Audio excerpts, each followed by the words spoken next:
So they're sprints. They're more like okay. sprints now than they Okay. were like long slogs like we played. Wait, why did they change it to rally scoring? Because they're lame. Because they suck. Because they don't know what they're doing. No, for television, for NBC, they want to fit it into a certain time period. Oh. Yeah, and they cut out the heart of what was the game at the time. It's a different game.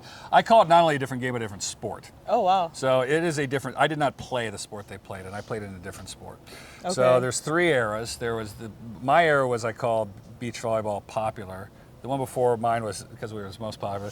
The one before us was the beach volleyball original. So that was in the 70s. They played even longer than we did. Oh, wow. So they play 8 to 10 hours a day. Their matches were 2 to 3 hours. So we played about 3 to 4 hours. Our matches were an hour and a half. Yeah.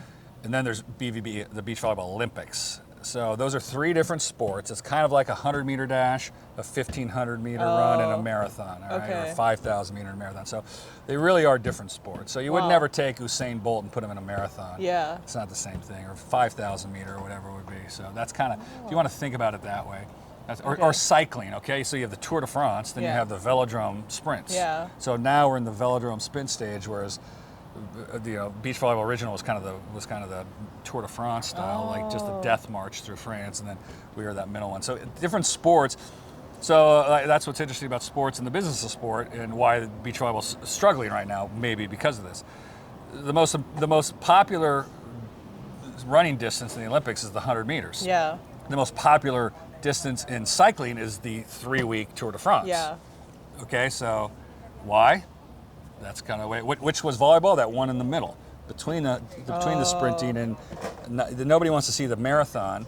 Nobody wants to see the sprint. Everyone wants to see that. It's called the plyometric creatine pathway, as well as the mitochondrial blah blah blah blah blah. So you're pushing. It's like never mind.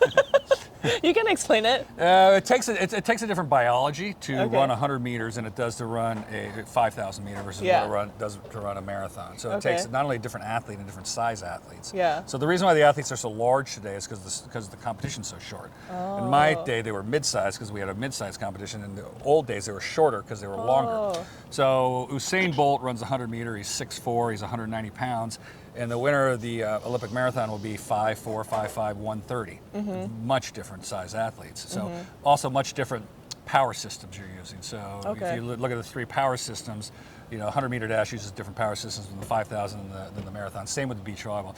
So the specific power system we were using, right, this creatine pathway, was such that it's the difference between.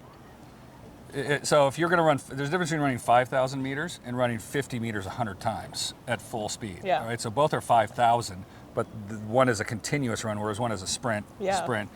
And you have to explode plyometrically, dynamically, and that becomes tiring. So back when I played, it was a battle of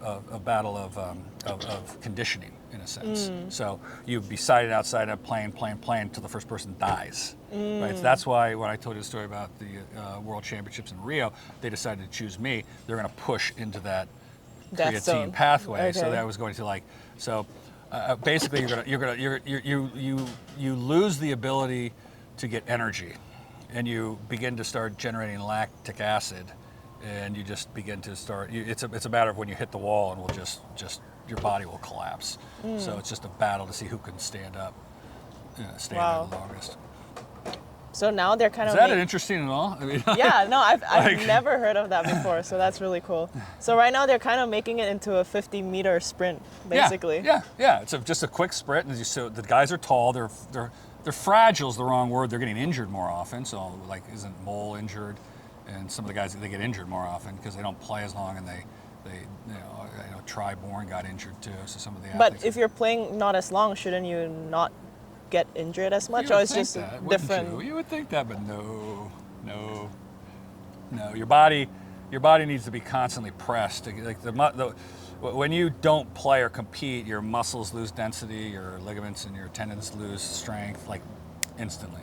I heard a baseball pitcher. He said, so they pitch on a 5-day rotation, right? So every 5 days. He said, if I were to pitch 4 days, it's too fast. I won't recover.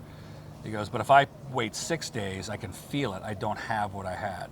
So we were playing 25 weeks in a row, and we were almost impervious to injury because we were constantly stressing our bodies, and it was responding. So if you play, like the FIVB Tour is the worst for athletes. You play 1 week, you wait for 4 weeks, because no matter how hard you train, you can train as hard as you want. It is nothing like competition. It is nothing like that, what I talked about, pushing yourself and how hard you're sort of pushing your body to perform.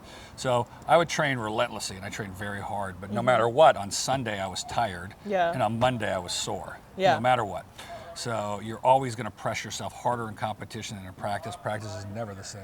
Yeah.